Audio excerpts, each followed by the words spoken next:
Good evening, everybody. I'm going to go ahead and sit because this isn't really very official. In fact, I haven't really prepared anything. I haven't written any words. I don't have a plan really on where this conversation's going to go or what's going to be said.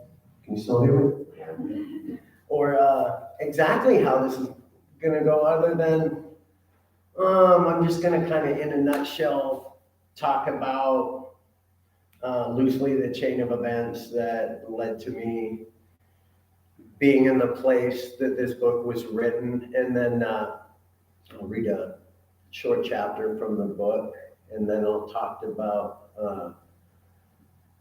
how things have been happening since then. And the most important part, probably, that's never been spoken of is what led to me coming out of this. So that's going to be a tough one, so you guys will have to bear with me on that, but it's also beautiful. So if you bear with me on that, hopefully it'll be as rewarding to y'all as it is to me. So yeah, as you guys know, I'm Matt. I grew up here. I love it here. I mean, these are my people. This is my home. But as things go, young men and women, we're in a rush to get out of here, whether we're ready or not.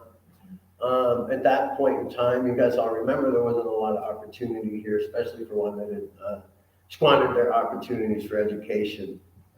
Fooled around all through school.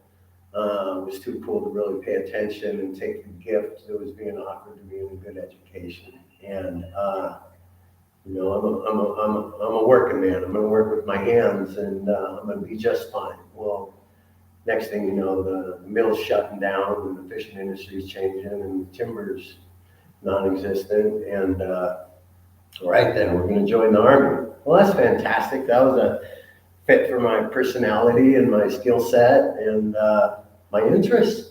I'd grown up reading World War II, Vietnam, all of that. And I was fascinated with the level of commitment and the skill sets of the men involved, and just standing for something bigger than themselves, and being a worthwhile part of their community and their country and their family.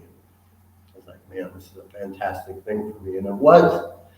Got to go over, be part of something grand in Kuwait. And that was interesting. And I brought home with me that sense of accomplishment and that part of being something big, that part of belonging. I also brought home raging alcoholism. We're 18 years old, running around over there, drinking and fighting every night. I mean, that was the early 90s. That's what we did for fun. It wasn't a big deal.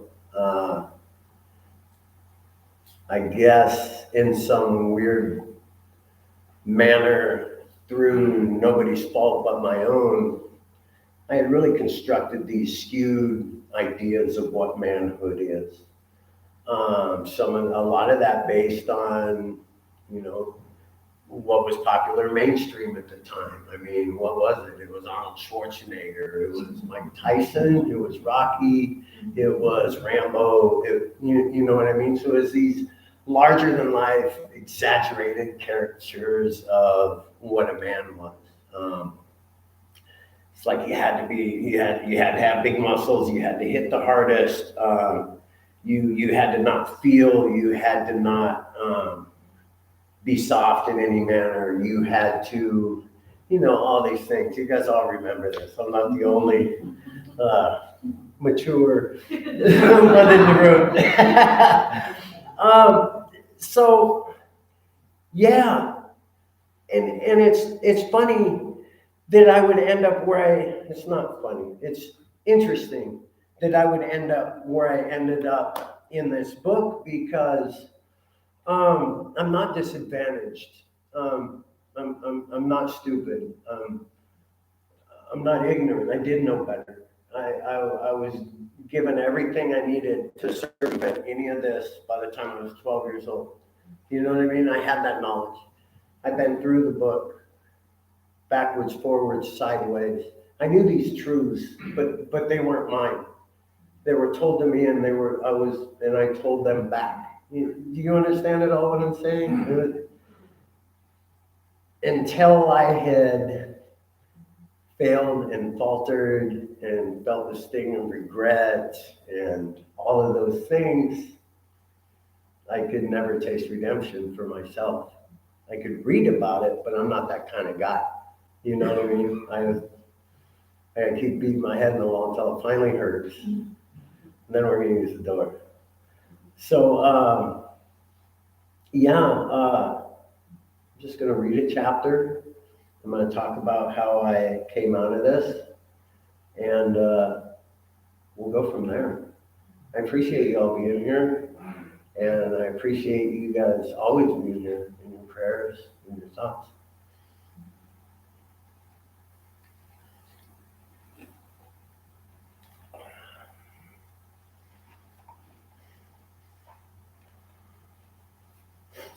So the chapter I'm going to read from is titled Piranhas. California is a world of contradiction. On one hand, it has the best of everything. The weather is nice and the lifestyle is glamorous. A good portion of the residents are beautiful and their possessions are as well. The state itself is known as the land of dreams, and having the pinnacle of nearly every profession represented there seems to lend truth to this claim. Also, let's not forget that California style is a legendary expression which is emulated worldwide. As the pendulum swings, you notice that California also has the worst of everything. It boasts one of the worst gang problems in America, which ultimately leads to it having one of the toughest prison systems in the world. Horrendously awful statistics for homicide, drug abuse, divorce rates, unemployment, and homelessness also add to its misfortune. Fresno holds true in many ways to these same patterns. Located in the Central Valley, it is surrounded by farmland and agricultural industry. Hardworking people scratch out for a meager existence. Here, pride is found in the fight, not in the victory. This tough work ethic aids in the success of many, but not all. Battered by economic hardship and racial tension, a lot of people lose hope. In the poorer neighborhoods, death and suffering are the rule rather than the exception. Yet even in the midst of all this, there are shining examples of kindness and humanity. Somebody's laptop, phone, purse, or wallet might be stolen without batting an eye. Yet food is almost always shared with the hungry, and sometimes even by those who are hungry themselves. The same single mothers who are forced to sell their bodies to subsist sometimes get food or formula gifted to them in random fashion. These contradictions boggled me at first. I just couldn't see the patterns. Nothing fit cleanly into my understanding of things. As more time passed, I began to see these same inconsistencies within myself. My actions did not always mesh with my intentions. Sometimes my integrity was breached and my moral code bent in the name of survival. I was becoming who I wasn't. Or maybe that's who I was. All of my former thoughts and perceptions were tainted horribly by the things that I had seen and done. It seemed that a lot of times I became who I was most afraid of. This happens to us all to a certain degree, but in extenuating circumstances, the effects are amplified.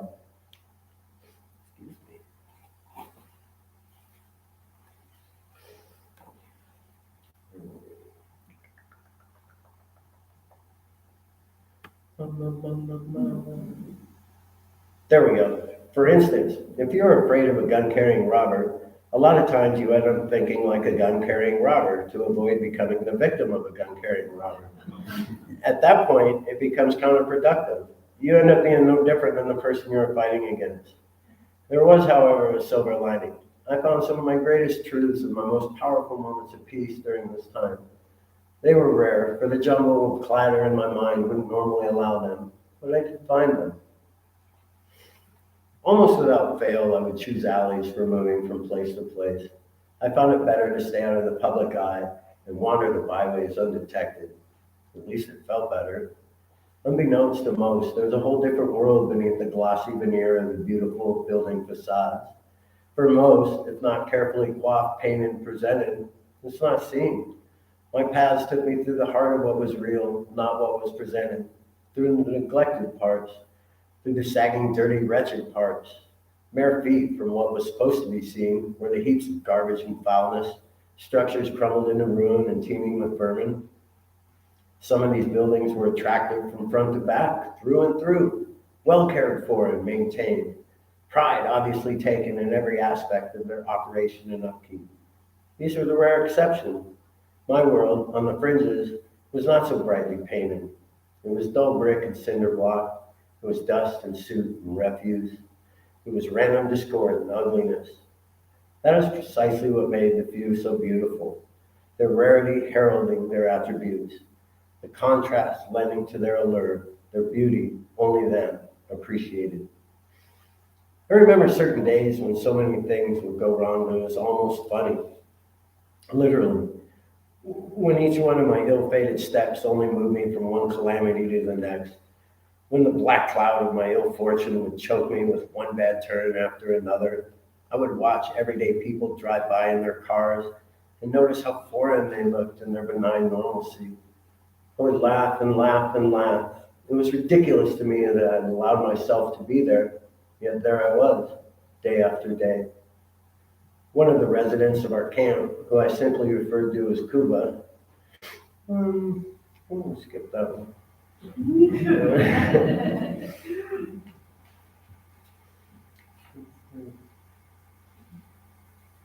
There we go.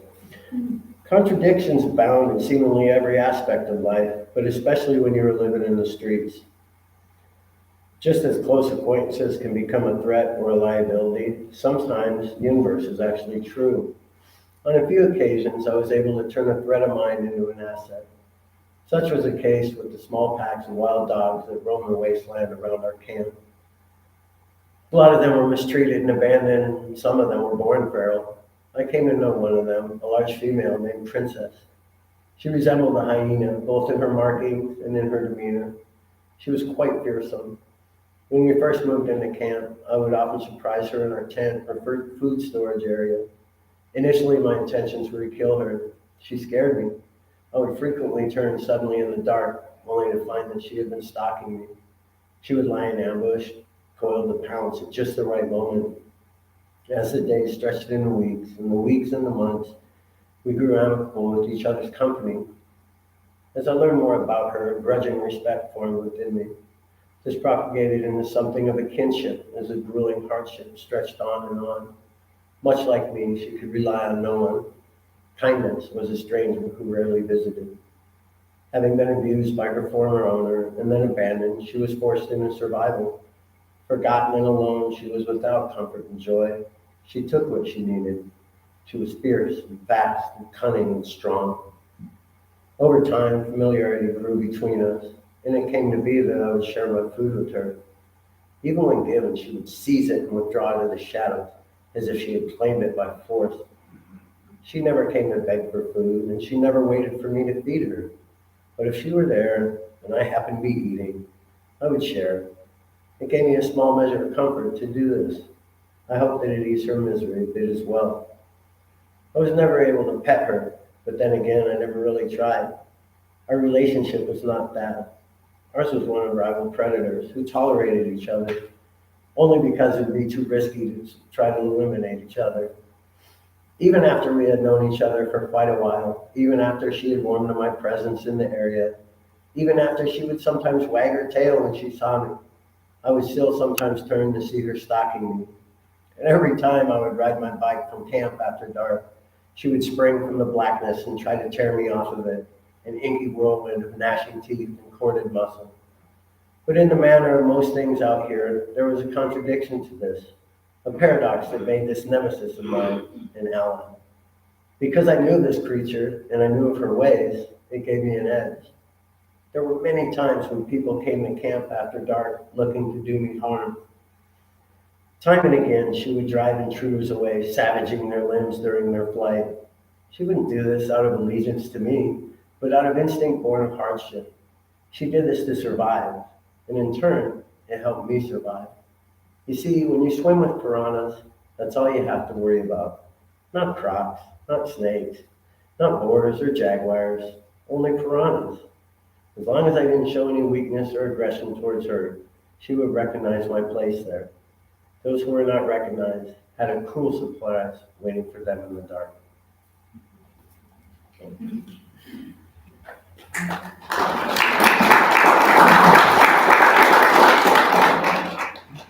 So I was homeless in Fresno for right around 3 years. I was an addict, no longer really an alcoholic because I couldn't afford to be.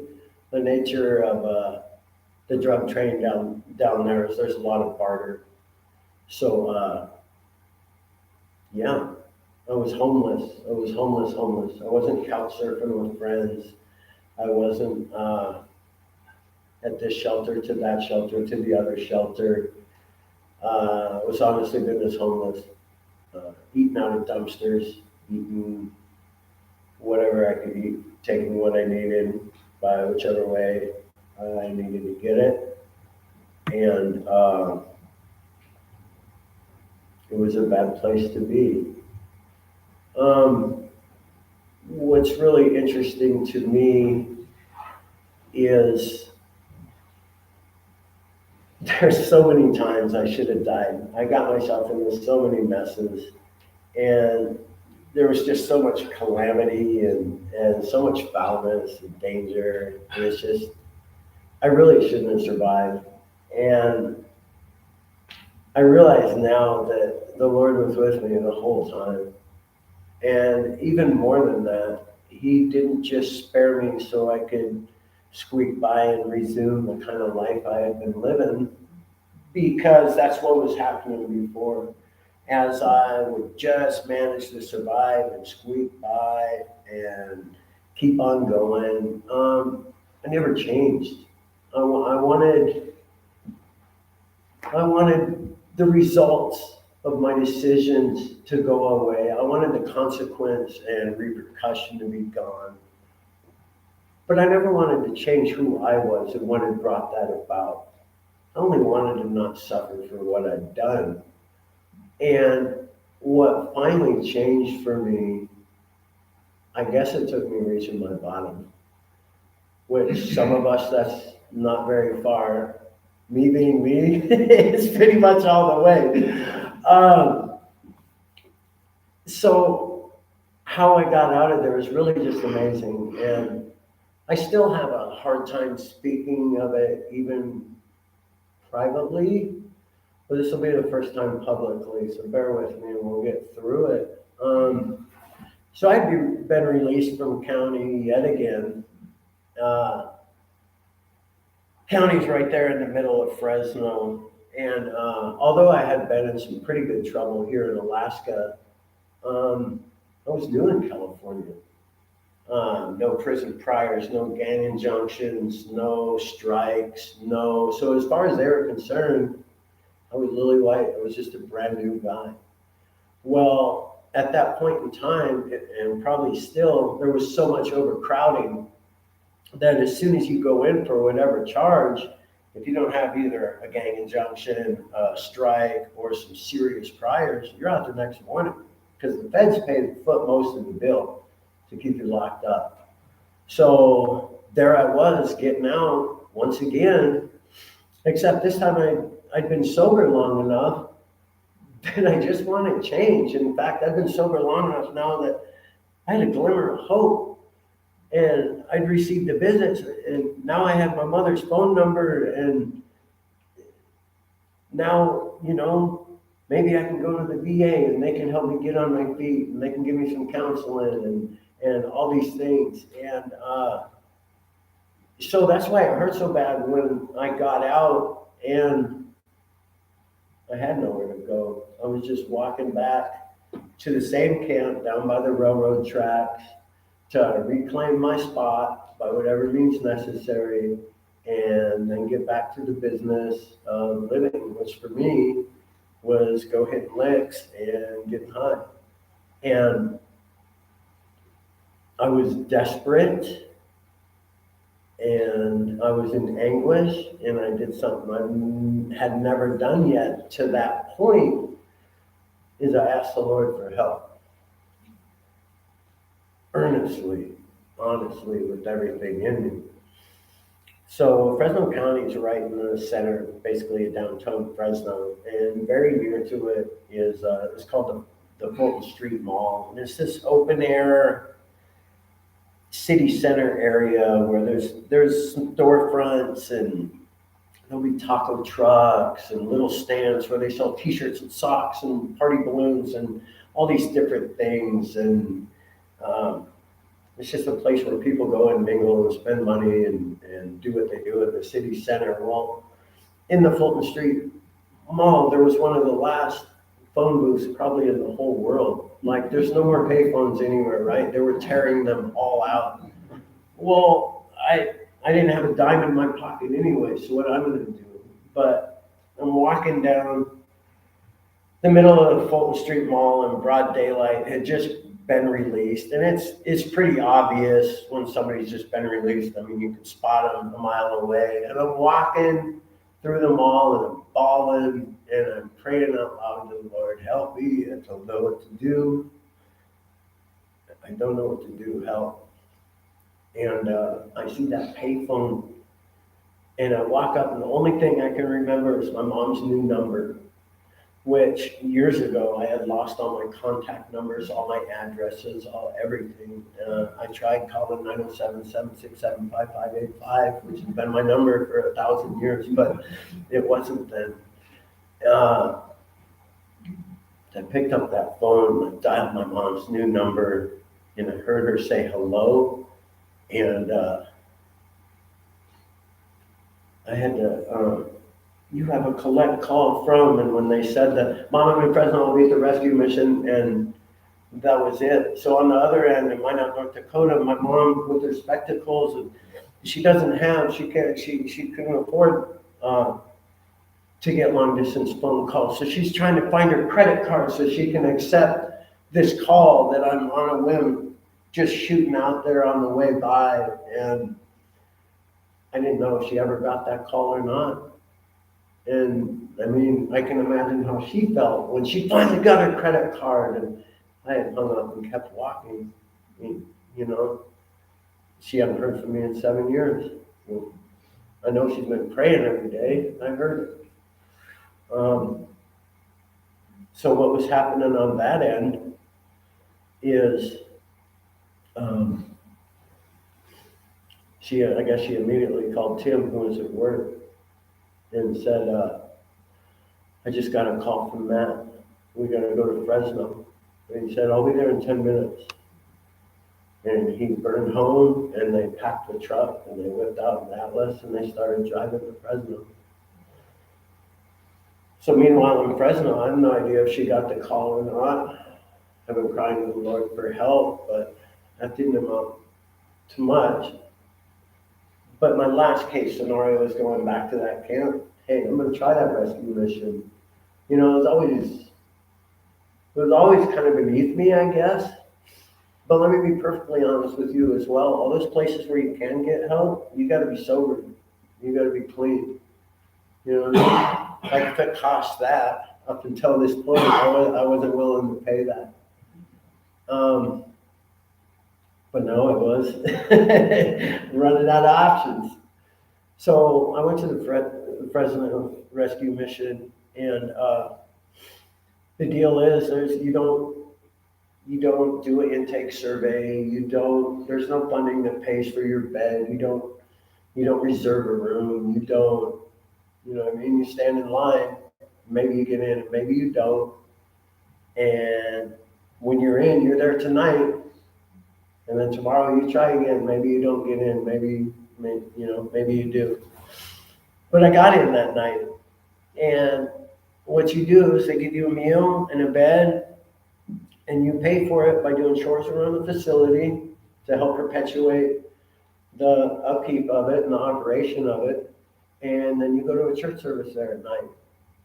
And so I did that the first night.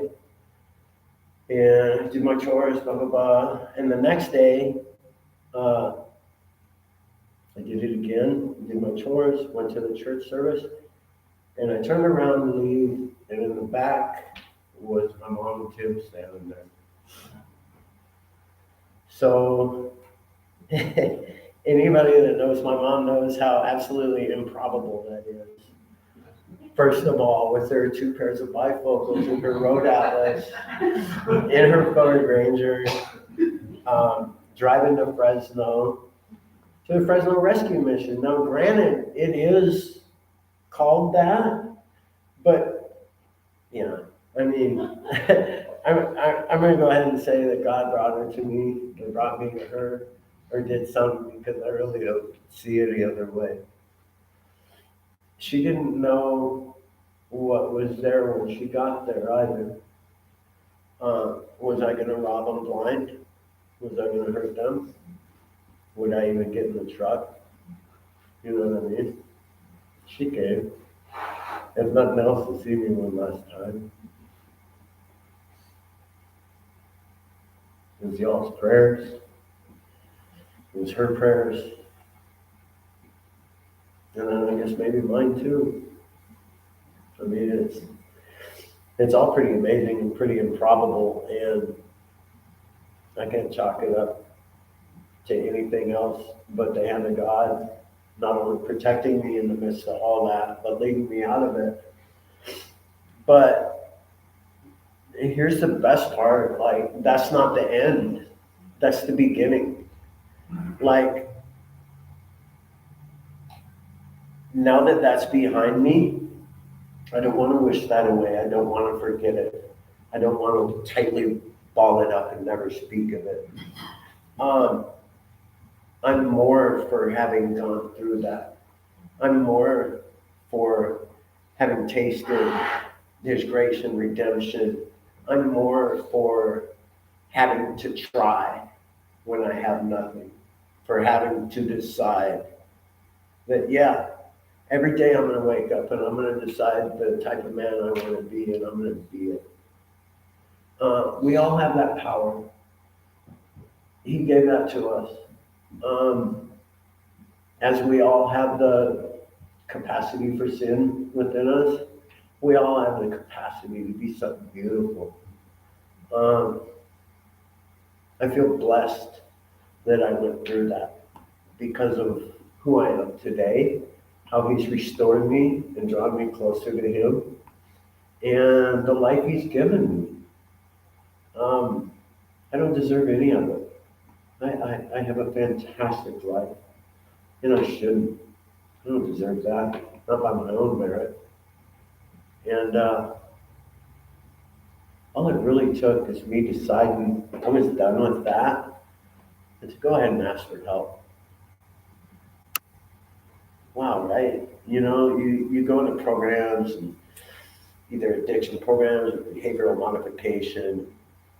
You know, you hear people talking about, you know, you're telling them what you're in the middle of, and this is just a mess, and I just can't. Well, why don't you just quit? Right? Why don't? I mean, it's actually pretty complicated. You know, first of all, you have to feel like you're worth saving after all that. That you're worth trying for. You know, that you're worth having a good life. Do I even deserve it after all I've been, after all I've done? You know what I mean? And the Lord, that's probably the first thing He healed for me, is He made me realize that I did deserve it, that He could love me, that He would love me, and that He does love me, regardless of who I am. And that's pretty huge. So I'm thankful to be here. I'm thankful that y'all are here. And we're gonna keep it pretty loose. That's about the end of really what I have to say, because I didn't know what I was going to say. So here we are. But if anybody has any questions about any aspect of it, I'd be more than happy to answer them the best way I can. Sir. How long did you serve? My initial enlistment was 2 years, 17 weeks. And then I re-enlisted for 6 months to catch my reenlistment window, or I extended for 6 months so I could catch my reenlistment window because I wanted to go 18 series, which is special forces. I wanted to be a weapons specialist. But it was so wild and crazy. I was getting in so much trouble in the Army. Like I referenced, we were drinking and fighting after work every night. It was just woo, bunch of kids having fun. But I was getting in trouble more and more and more and more. So I just ended up getting out without re-enlisting. Well, I still had honor.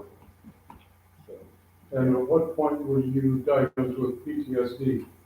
that wasn't until when I got off the streets all the time later. And So how far was that? You got out of the service and diagnosed oh, that was like my whole adult life. the whole adult life? Yeah, so I didn't, like my problems came from living on the streets. My PTSD, if you will, my stress, the nature of the way I was living and where I was living at is everything there is gang controlled. There's warring gangs, and like nobody operates by themselves. But I did. First of all, I didn't belong there, so I wouldn't have been welcomed anyway. And second of all, like I ain't swearing allegiance to nobody.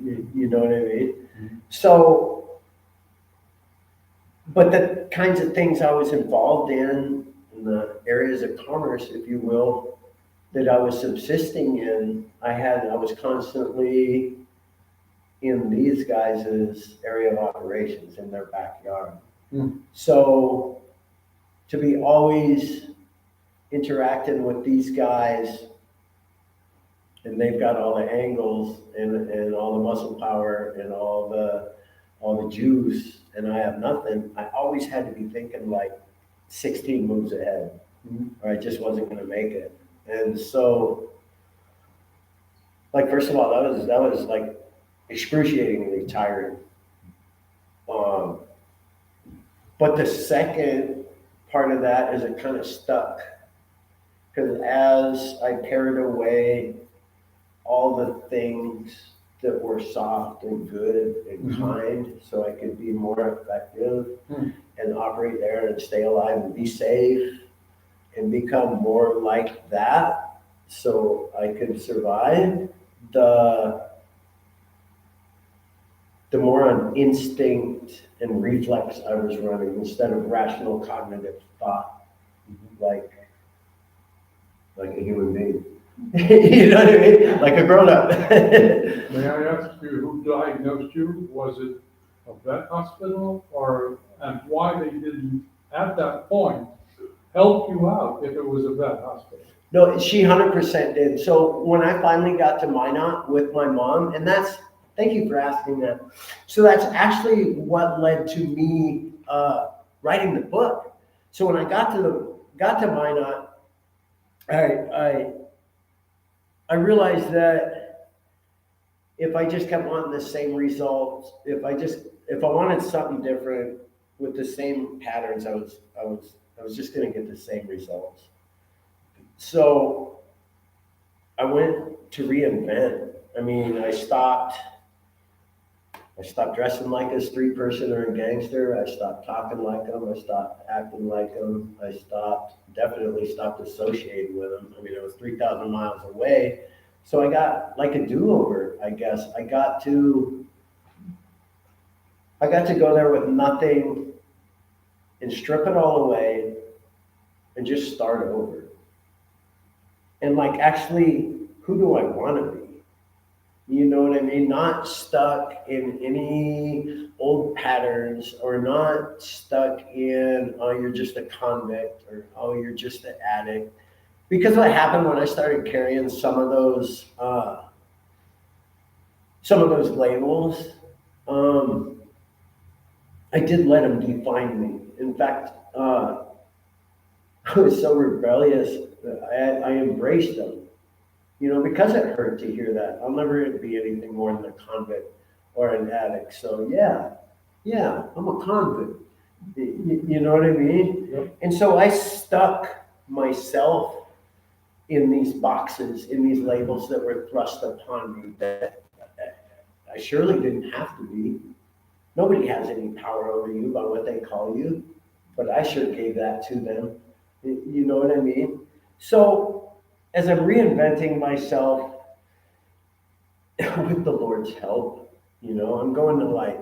And again, if you guys know my mom, you guys know that I'm not only going Sunday morning, Sunday night, Wednesday night, I'm going to every single potluck, every single garage sale, we're cleaning the church.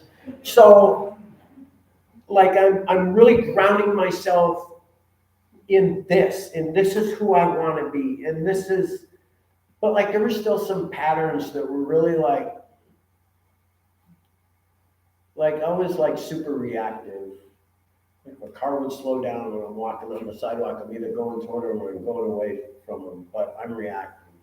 You know what I mean? I'm not just walking down the sidewalk minding my business. Like, if anything's close to me or anybody's too close or I see a pattern I don't like, I'm reacting. So I'm like, we're gonna go talk to somebody. So I went to the Minot Vet Center and I started talking to this lady named Heidi.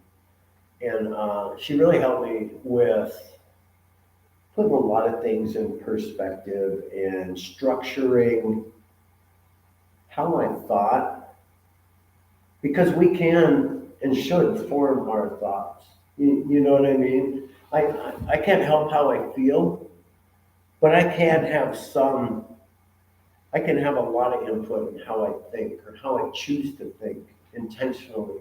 See, there's a big difference there, and I was never at all intentional with that. This is the way I feel. So here's my reaction.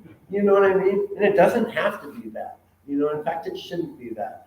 So she helped me start working on some things, and some of the things I was involved with, I was still having some bad dreams, and And that's PTSD, bad dreams?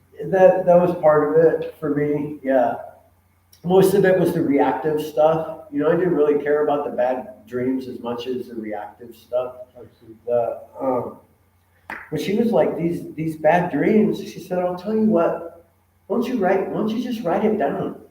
She's like, write some of that down, get it out, release yourself from that, look at it, bring it in, share it if you want, but just put it right here in that corner.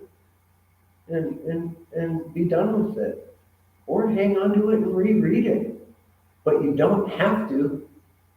You're not bound by that. You're not trapped by that. And I was like, wow, that's pretty cool. So I started writing about some of those things, and for me, that seems to be the deal. That was really helpful for me.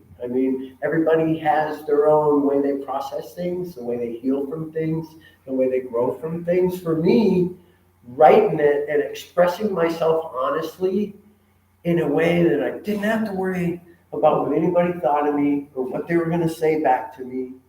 I could just put it out there honestly and authentically and not carry it. And I was like, wow, this is great. So I just started writing more and more, and I had a little selection of them kind of stacked up. And I don't even remember how Bethany ended up reading one of them or a couple of them or something. But she was like, this is fantastic. She's like, we gotta put these together. And she drug it out of me to keep writing more and some of the things I had been through and some of my thoughts, because it was interesting to me, a guy who was pretty sure he knew everything about everywhere, that I really knew nothing about nothing. That, first of all, that was shocking. But I grew up reading.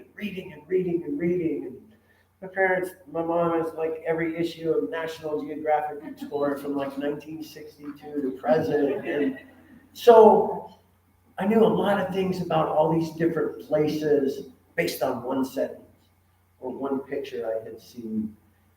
And that doesn't really amount to much, because the more I traveled and the more I got around, I realized that there's just so much going on out there that I really had no idea. You know what I mean? And I don't know. I mean, so I started off writing it for cathartic reasons, of course, and to kind of heal and to put it out there and to share it with my counselor so we could start smoothing out and stop being so reactive and stop worrying about things that are already done, you know? And then I was like, wow, I mean, it's kind of like I was allowed to glimpse all these things that I really had no idea existed. Am I also then not duty bound to share that? You know what I mean? So maybe somebody doesn't have to go see it firsthand. Maybe they can just read it and be like, oh, well, I'm good. About, how about we'll not go down that same track? And then, another part, was, I guess, for my own peer group, the convicts, the addicts, the alcoholics, "Oh, why don't you just quit? Why don't you just quit?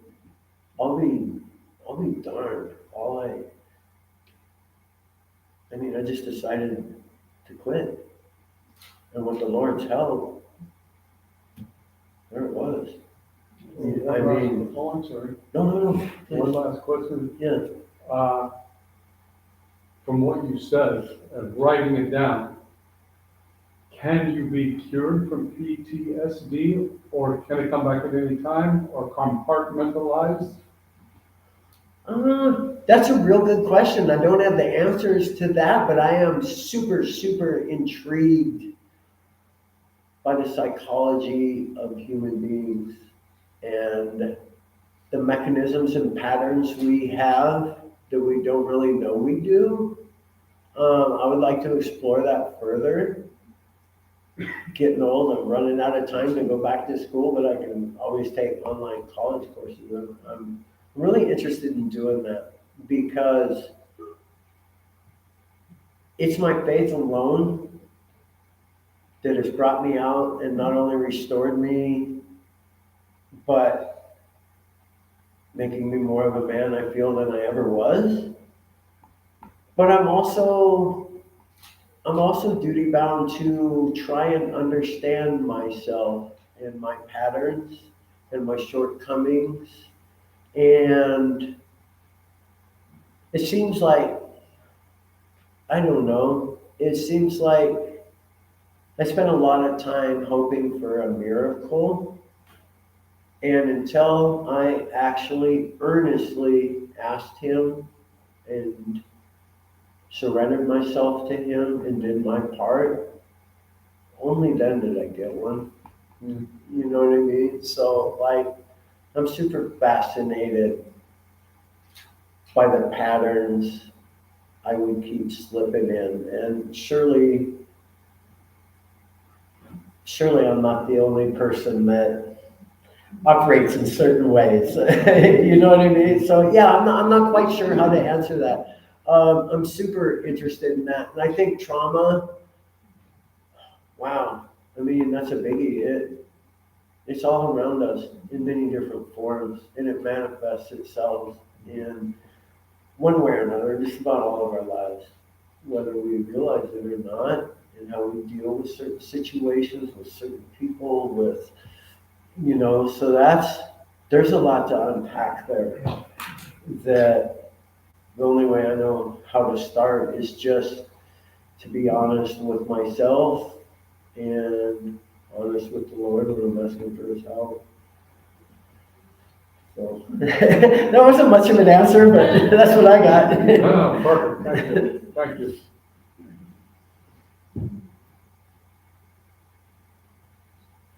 Anybody curious about anything? Autumn.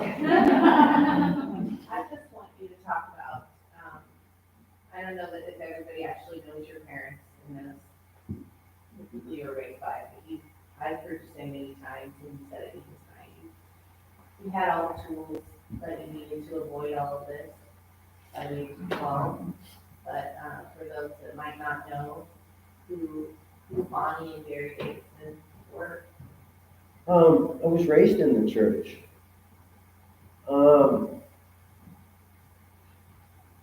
Which I'm not sure if why that, I'm not sure if that's exactly why I rejected the Lord, is because that's what my parents knew. That's what I was supposed to do. You know what I mean? That was the right thing to do. Um, like, like I said, yeah, that's an interesting one. I mean, I was raised in the church. I was raised in a good home. I wasn't disadvantaged. I wasn't, you know, I should have been a godly man. I should have went to college. I should have been successful. I should have never went through any of this. You know what I mean? It was no failing on their part. It was, um,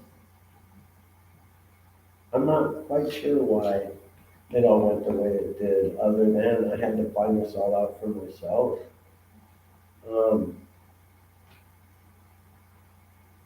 yeah, I'm not sure how to answer that either. I was raised by good people in the Like, church, your dad was a and preacher, your mom every- was a stay-at-home yeah, mom. they were great parents. They were godly, and like I said, I had everything. I had all the knowledge I needed to not go through this by the time I was 11, 12 years old. Um, but it wasn't my truth yet either. I mean, these were facts and figures and scriptures that I recited back because I wanted to win the sword drill, or you know what I mean? It wasn't something I had actually felt touch me in my life, in the real nuts and bolts of my existence.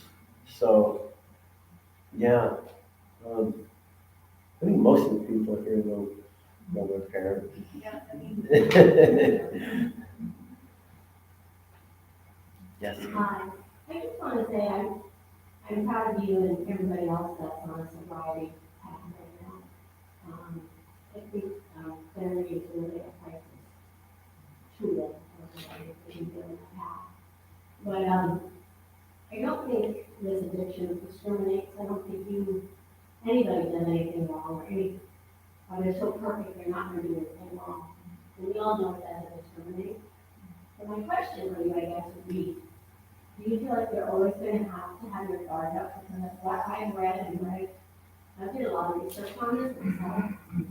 And I feel like you have to be on guard every day with that, your priorities of being sober. Right? That's a really good question, and I'm glad you asked it. For me, in my battle, yeah, it is always going to be there. In fact, I've never relapsed, but I have had a couple drinks and I've backslidden in that respect, and it was always when things were going good and it was so far behind me that it's no longer a part of my life, and I'm still doing great at my job, and I'm still a world champion and training every day, and it's really no big deal because, oh wow, that happened quick. You know what I mean? How, wait a minute, I was just going to have a drink like a grown up. You know, for me, that's not an option, and it is always a threat. But also for me, it's important for me not to concentrate on who I don't want to be. It's important for me to concentrate on who I do want to be and the man I am trying to be and what I'm trying to build here within myself. And I get mired in negativity if I start thinking negatively, or, you know, for me, being strong in my faith, being honest and communicative with my family and those around me, for me, doing a good job at work and being somebody my peers can be proud of. For me, going into a crowd of people and recognizing, hey, that dude's pretty positive, man. It's almost weird, but he's super positive. You know what I mean? Like, that for me is how I combat it, as opposed to I must not have a drink, I must not have a drink, I must not have a drink. You know what I mean? Like, it's important for me to construct this whole life of what I want to be that doesn't include that. You know what I mean? Instead of just not doing that. Does that make any sense? Cool. Sir? I need to thank the Lord for His mercy and grace. How you're living, walking, testimony. He's not willing to end you at all. And for prayer, remember your mom passing this some here. You want to pray for that?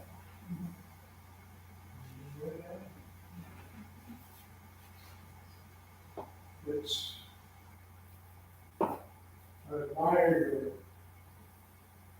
courage for being. And I trust that it will touch hearts, change lives, and refocus our focus on whatever it is. You know, there's one thing I want to ask was, he was writing everything down. What was the process of getting your book published? Now, this is fascinating and you're going to love this. I'm glad you asked. So, my baby sister Bethany was actually critically instrumental in that. And here in this brave new world we live in, it's amazing. I'm not a published author. Somebody didn't review it and say, this has worth. People need to hear this story. The only body that did that was Bethany. And somehow she set up in Amazon, like anybody can do it, right? Like they don't print out 5 million copies and we gave you an advance and if you don't sell those, that's it, buddy, we're coming for your house. They print them as somebody orders them once it was submitted and set up. It's like anybody in this room can do that about anything. I mean, they might have guidelines, but you know what I mean? So, like, it's crazy. I wrote the whole thing on my phone. And like, I would go early for work and I would just start writing about things I remembered. Because that's part of it too. I didn't want to forget. Like, I tend bad things, I'll just wall them up and forget it ever happened. And, no big deal. I don't want to forget this. You know what I mean? It was a tremendous opportunity for me to see the might and power and grace of our Lord. It was a tremendous opportunity for me to grow. But I'm only going to keep growing. I remember how bad I can foul it up just by my own way. You know what I mean? So back to your question, it's really very simple. But I'm a little simpler. I didn't do it. Bethany set it up. So I'm not positive, but she just set it up on Amazon. Like, you submit some stuff and set it up, and they're like, okay, if somebody orders it, we'll print it and shoot it to them. That's it in a nutshell. It's really amazing. The interweb. On the line. Sir? What was like a typical average day, like when you were homeless, dude? Mingle with the other homeless people, do drugs, or Yes and no. and handle all day, or No, that a lot of people do. They would work like a 9 to 5. We call it spange, it's spare change. So they'd go spange on such and such intersection or such and such. I didn't like that. I went a different route to get what I needed. And I can't speak for everybody out there. I can only speak for me, although it was pretty common with a lot of the people out there in the sense that most of my existence was just, obviously I need a drink of water or I'll die. I need a small bite of food or I'll die.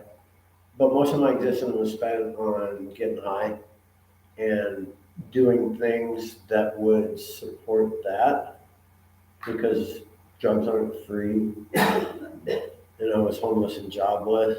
I'll kind of leave it at that. But my typical day is really hot there. Like it'll be 115 for weeks at a time. I'm not built for that. So I would try to get some rest during the day as much as I could. I did most of my movement at night, which was also conducive for a lot of the other things I was involved in. A lot of us out there, this was during the big housing crash in the mid 2000s. So like you go down any neighborhood and there'd be no less than one abandoned house in each block. Some blocks, there might be one occupied house in each block. I mean, people were losing their homes just in droves. It was horrible. The unemployment rate was super high, and the banks were foreclosing on everything because everything fell apart when all those loans, those hollow loans. You guys know how that went down. It was an ugly deal.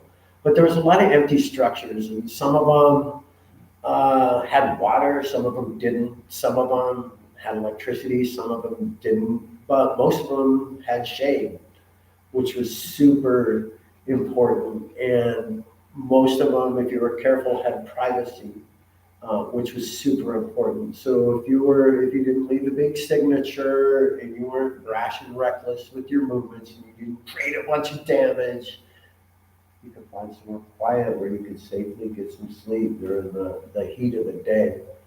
So then, as soon as it's dark, start cruising the alleys. And we all had different routes. I mean, there's a lot of different places to get food when you have absolutely no way to get food and nothing to hunt or nothing to fish.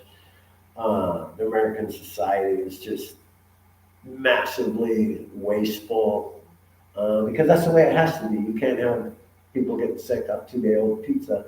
You know what I mean? Or sushi that went bad at the gas station because I've had it there for 3 days. I mean, right? So they're throwing that stuff away. It's in their dumpster. Ate a lot of that. Got a lot of fruit and produce from the zoo, which has amazing, beautiful, organic produce. You trim what they feed to the animals. Like there was all these places after just a little bit of time out there. You came up with little routes where, hey, let's check here. Hey, let's check here. Is there anything viable? Is there anything useful? Can I get some water? Can I get some food? Can I get something to trade for dope? Can I get some dope? You know what I mean? Like, for me, that was the daily life. And that seemed common with a lot of people out there. But again, I can't speak for them.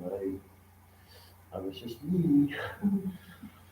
So I don't know if that answers your question at all, but yeah, I was moving a lot and always looking. Didn't always know. Well, most of the time didn't know what for, but just always looking for opportunity, looking for something to increase my suffering a little bit.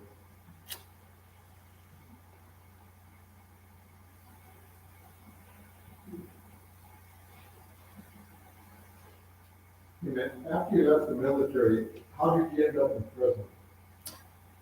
Also a good question. So, I didn't go to Fresno until 06. So I've been living in Juneau for about 10 years. I had gotten out of prison and put my life together. Was working hard, gotten married,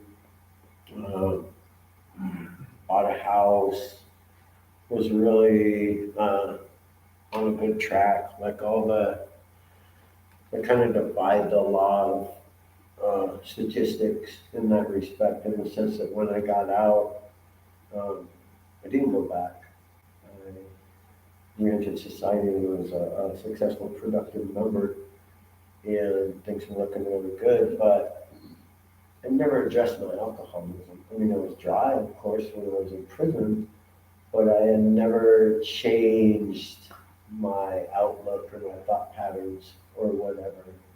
So, it just gradually got worse and worse and worse. And it's the peer group I hung with got rowdier and rowdier and rowdier. So using other things and, still productive, still paying the mortgage, still at a job, still, doing good at work. But I just became less and less me and more a substance abuser. And so when the divorce happened, things got really nuts. And I got really nuts. And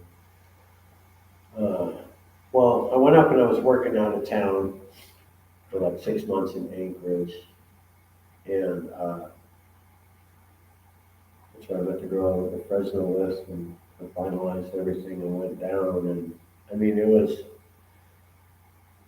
it was doomed from the start. I mean, I was sent so many signs on you should not do this, dummy. But like, so I was going to take the barge down to Bellingham and just drive down. And so, yeah, let me rewind a little bit. So this is part of my decision-making process. The way I decided to go to Fresno was I asked this girl, I said, hey, does it rain in Fresno? She said, no, hardly ever. I said, okay, I'll be there in a week. And that's what led to me deciding to go. And so then I packed all my tools in my truck and the stuff that meant something to me. And I was going to take I was going to take the ferry to Bellingham and drive the rest of the way. So I'm biding my time, waiting for the ferry. The ferry catches on fire. There's no more ferry. That means nothing. Okay, so what I'll do, I'll have one of my buddies throw my truck on the barge and I'll just take the small backpack, very important stuff, and I'll hop on a plane and go down there. And in a little bit, I'll have my truck. So I got down there and there was no truck. My ex-wife on the truck, and where I was in Fresno with a little backpack, and that's how we started. Yeah, it was all bad decisions. But for me, it was, I mean, other than the divorce, of course, which, I mean, that happened. I'm not proud of that, but I wouldn't say there was any one cataclysmic thing that sent me on that track. It was actually all the little things, all the little drinks and the little.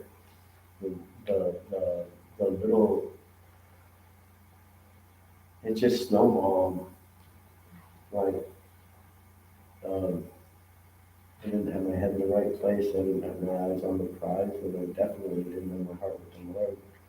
I was living sin, and I was living for pleasure. And it could have been Fresno, it could have been Toledo, it could have been Tallahassee. I mean, we just spun the wheel on the map, and all right, there, boom, we're out of here. You know, I don't know if that's much of an answer, but Do you know where the truck is now? what's that? Do you know where the truck is now? I don't. Would have been handy, but yeah, I probably would have had bigger trouble if I had it, sir. And everything worked out how it was supposed to, right? I'm here right now. Yes. When you were at your lowest, did you seesaw back up, or did you, I don't know if you're following, I'm trying to say, something made you say, I gotta change it. But then, did you start going up fast, or did you seesaw and seesaw? That's a very good question. So once I was all in, then and really surrendered and just decided that whatever it takes, we're going to turn this around, then it did happen really fast. But I spent a long time just being disgusted with who I was and not feeling like there was any hope, and really not feeling like there was a way out, or maybe even like I deserved a way out. I feel like, this is gonna sound weird, but I feel like sitting in jail and having that period of sobriety really gave me the clarity to be like, man, it doesn't have to be this. So when I finally was all in, it was pretty quick because, by hook or by crook, we're doing this, I'm done, I can't anymore, you know what I'm saying? But If you had to make that commitment, it was tough to make the full end commitment. it took a long time because I guess a big part of me still wanted to remain sinful, you know what I mean? I just wanted it to work. And it took me finally. Easy out, not the hard out. Yeah, it took me finally rejecting that for it to be authentic and actually asking for his help with everything in me, that I was then gifted with deliverance. Yes, sir. So where do you live now and kind of what do you do? I am a carpenter in Council Bluffs, Iowa, which is right across the Missouri River from Omaha, Nebraska. So, yeah, Tell us about your life now, Matt. oh man. We So, want to see what happened after you got home. yeah, so I'm so abundantly blessed, like, it's ridiculous. And it shouldn't be so, much like God's grace. I don't deserve it, but here we are, so I'll take it. My wife, Autumn, got two beautiful daughters in Washington. I've got two beautiful grandsons in Washington that I was able to meet even after all this. My daughters are back in my life. Things will never be the same. I walked out on them. Put them back in their life, and it's beautiful. Did a great job. I won't say doing what I love, doing what I can stand. No, I love banging nails. I work for a great outfit. I work with great people. I have a fantastic house. I want for nothing. And this is what's really funny about that. It's only, like I spent a lot of my younger life chasing the almighty dollar. Now, it is super important. We have to subsist to survive. You know what I mean? We got to pay the bills. We got to feed our children. But I was always just after it. More money. And, I'd buy a new truck and I don't have it for a week and I'm looking at the new truck and I'm thinking about it. And, it's funny. It's just weird how none of that really matters to me anymore that I've showered with it. You know what I mean? And I don't deserve it, but my life is fantastic. And I don't know. I'm blessed beyond measure, and I don't deserve it, and I'm so thankful that it is so. I saw him back there. Just a quick random question. How did you celebrate your 50th birthday? Oh, it's funny you should ask. So I went to Las Vegas, Nevada, and I fought a jiu-jitsu match in absolutely fiercest open rules tournament in the world, the ADCC, and I came in third. So, yeah. Lonnie? Oh, I just wanted to make a comment, not really ask you a question. When you were sharing earlier about how you were peeling it away, everything that was good and kind and all that, and I was thinking of all those times that we prayed for you. And I knew you, when you were in high school and junior high, that you just wanted to put out this facade that, you were, excuse my language, a hard ass. You got me.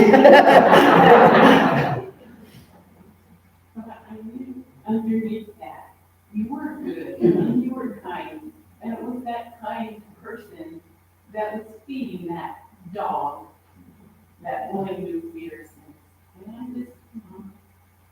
And I just kept that in my mind.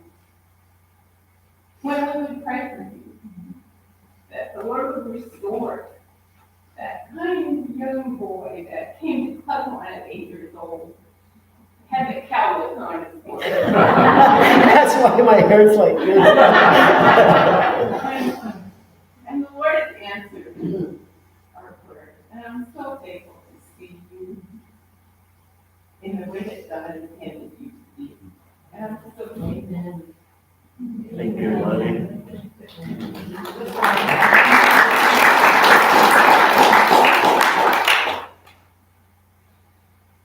Well, yes. Matt, I'm sorry for what you went through, but I like hearing you say that, you wouldn't really, you don't want to set that aside or forget about it. And it reminds me of an interview I heard with a different author a few weeks ago, and he said, God's gift is resurrection, and we can't have resurrection without death. And so you went through the death of a kind, and now you have that new life. So I thought that was kind of neat. But I only got to read a little bit of your book. I read the first chapter and part of the second, and then of course heard you read tonight, and it just seems, in my opinion, like pretty good writing. So do you think you'd write again? Maybe your experiences since the book, or in Kuwait, or anything like that, or? I thank you for asking that. I really feel compelled. I really want to write about what all this means to me, and what it has happened, and how this horrible, filthy thing is actually so beautiful, and what it has led to for me, and how it allowed me to see how the Lord was there both through it, and now especially afterwards, and the strength that it gives each and every one of us, and how if we just surrender to His will, and if we do what we know is right, there's really nothing we can accomplish. Like, there's no trial that's too grievous. There's no task, burden that's insurmountable. It's just amazing. And I guess I kind of spoke it a little bit before, just as the potential to fail, to be sinful in some measure or another in each one of us. So is the potential for triumph, and to be strong through Christ, and to spread His light and His word. And like me, I don't spend enough time in the Word yet, so I can't be out there reciting the right verses to people, but I can be kind to everybody around me. I can be positive. I can be a good person. It feels good to do that. So I'm going to use the gifts that were given to me, and it'd be cool if writing was one of them. I would like to speak more about this. Like, it's fascinating to me how this all came to be. Like, now that I'm past it and we're here, I'm looking back at it and I'm like, wow, that's crazy. How does that work? How did that work? How did I end up there? How come He allowed me to be out? I have all these questions and I don't have all the answers yet. I need to be a lot sounder in my theology. I would like to take, some psychology courses and understand the workings of the human mind and some of our mechanisms and traits and patterns, and you know what I mean? I would definitely like to write more, and I feel compelled to, and I feel obligated to. What am I trying to say? You know what I mean? Yes, ma'am. Matthew, I read your book and I loved it. I could not put it down. I've shared it maybe all over. And it's through God's grace. God's grace. Amen. And I love Bethany too. And I'm just so very, very proud of you. And do you ever go out and try, when you see somebody homeless, or do you ever try to just see if you can help them? Or, so here I am, and I see somebody that really needs help. What, God's grace, I can talk with them, I can pray with them. I know better than to just give them money on the street. I've learned that. But what can I do just as a everyday person? Pray. Oh, I do. It's amazing you would say that, and thank you for your words, first of all. And yes, our God is so good. So when I came off and I had healed some, and I had a little wind under my wings and some strength, man, I was on fire. I was going to fix this. You know what I mean? I'm the guy. I was like, come out the other side. I'm going to fix this. I'm going to make it go away. My ripples are going to be huge. The Lord's going to help me. The world's going to be a different place. And it's not that simple, because every single person out there has a different story, a different need, a different battle they're fighting, a different demon, it's overwhelming. Like, what can I do? I can pray, I can be kind, I can not look the other way when somebody's hurting. I still do that on occasion. I'll stop somebody and I'll give them some money. Got no problem with that. Hey, that's part of my tithe. You know what I mean? That's God's money. But I always tell them God bless when I give it to them. So they know that it's God's money, that's from God. Go buy your food. Take it to the grocery store. Yeah, a bottle of water.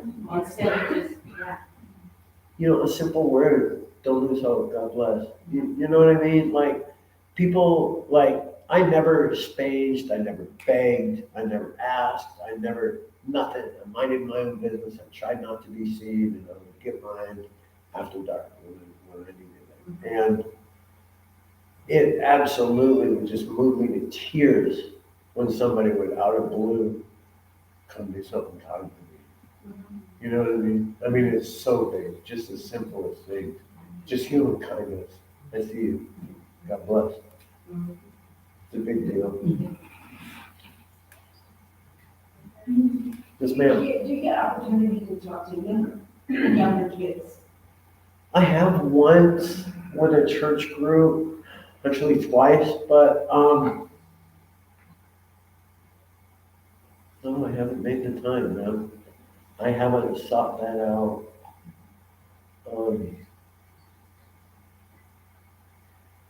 Because from your experience, it would certainly help others to see you've been through it and come out the other end. I mean, that would be amazing. And it was real rewarding to me to be able to speak to the youth when I did speak to the youth group. And, I can only hope that they benefited somewhat from it. Right now I don't know all the way what my gifts are and where I'm supposed to be used. I mean, I'm hoping that I will end up there. Because it's not really for me to decide either, is it? So, no, I haven't devoted a lot of effort to doing that. Thank you for bringing that to my attention. Are you willing to? People ask you Yeah, 100%. like this. Yeah, 100%. Yeah, And do you still keep in touch with the VA? You still have some treatment and look at some of what they do as, like they have peer. I finally got in with them, and they're actually now my healthcare provider. The Omaha VA. Wow, it has to be one of the best VAs in the nation. I mean, it's just it's just amazing the care they give us. I mean, I never used that resource. I mean, we had been at war for 18 years. There's kids coming home with blown off legs every day. You know, I didn't want to go there for my whatever, you know, but you know what? That was part of the agreement we made when I signed up and went to the Gulf the first time. So I finally started using it. I got over that. And I haven't been using the mental health aspect of it ever since that first bit with Heidi in North Dakota. But I've definitely been using the physical part of it because I'm not getting any younger. So it's a tremendous resource to have. And I have followed up with Heidi. Wrote her a letter, sent her a copy of the book, but she didn't know it was going to happen. She just told me to write because it would help. It was a blessing to me to be able to show her that her words matter, that what she invests in people bears fruit, because I don't know if it always does. It's nice to see. Like more often than not, we don't get to see the result of our efforts when we invest in helping somebody. And her probably very rarely, but it felt good to get a hold of her again and let her know that yes, wasn't just talk, I have changed my life. And I'm walking with the Lord and, oh hey, out of all those notes I wrote a book and here it is. And, you know what I mean? Like, I do, and that's why I encourage you to stay with it. I think it helps other vets to hear that people go through that and then come back out.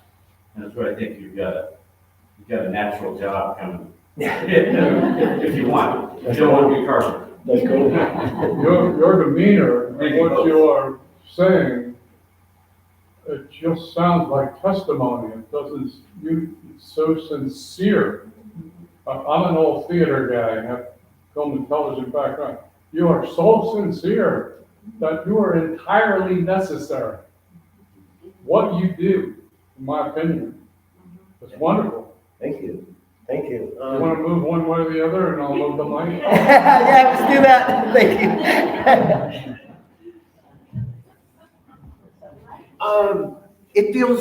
It feels really good to do that. Of course, it's scary. Of course, there's risk to open yourself.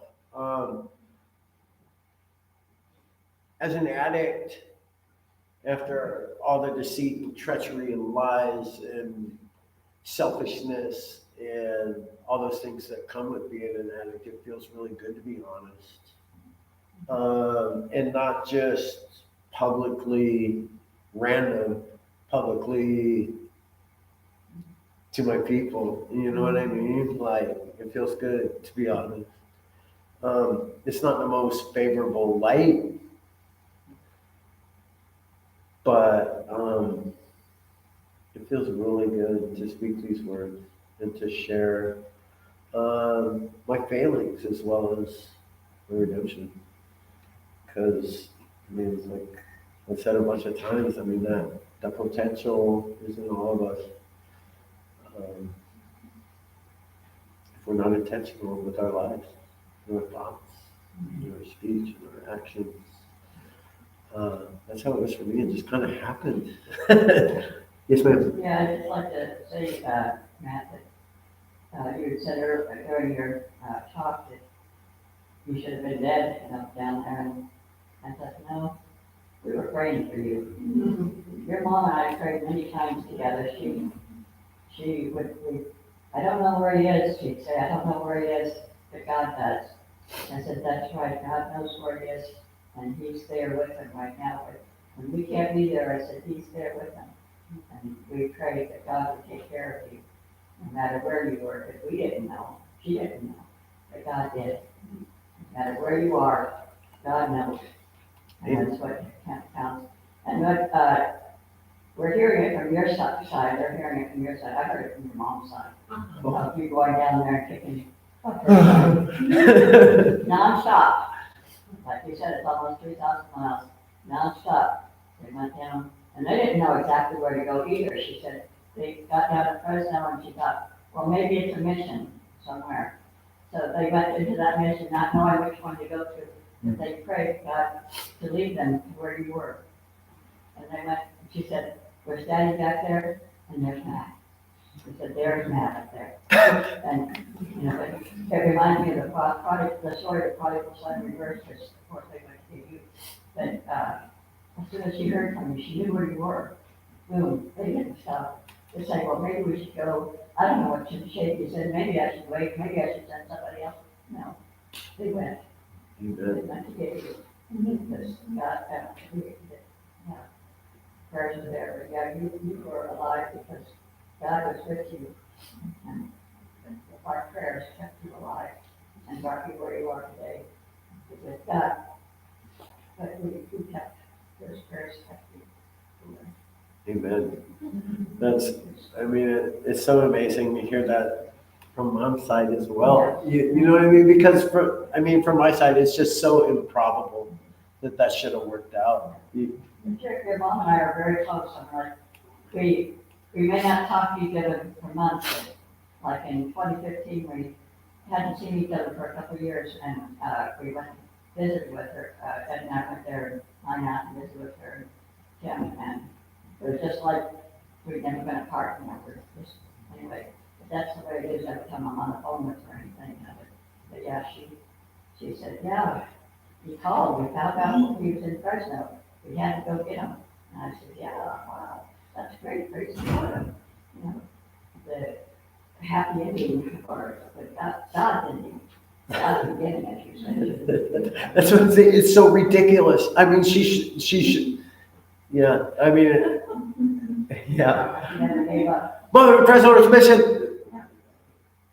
That's all she ever Did she get it? I don't know. You know what I mean? Yeah, yes, she did. Yeah. Yeah, and you know, I mean, what's so beautiful about that is her prayers not only saved me, but surely they saved her.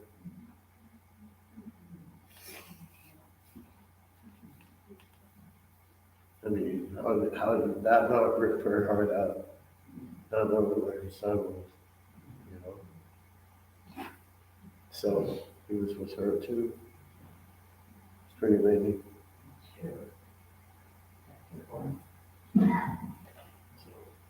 God is good.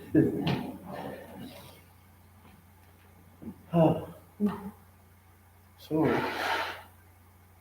Thank you.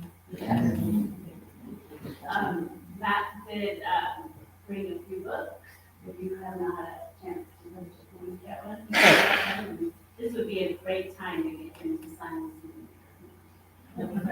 Please take a few minutes. Thank you for coming.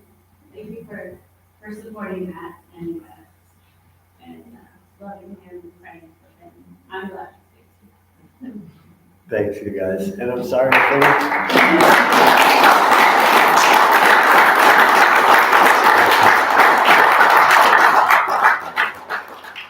if anybody bought a book, because I'm giving these away. Bethany had 20 of them in a shoebox that she wanted to make sure I had, so I'm giving them away and signing them for you.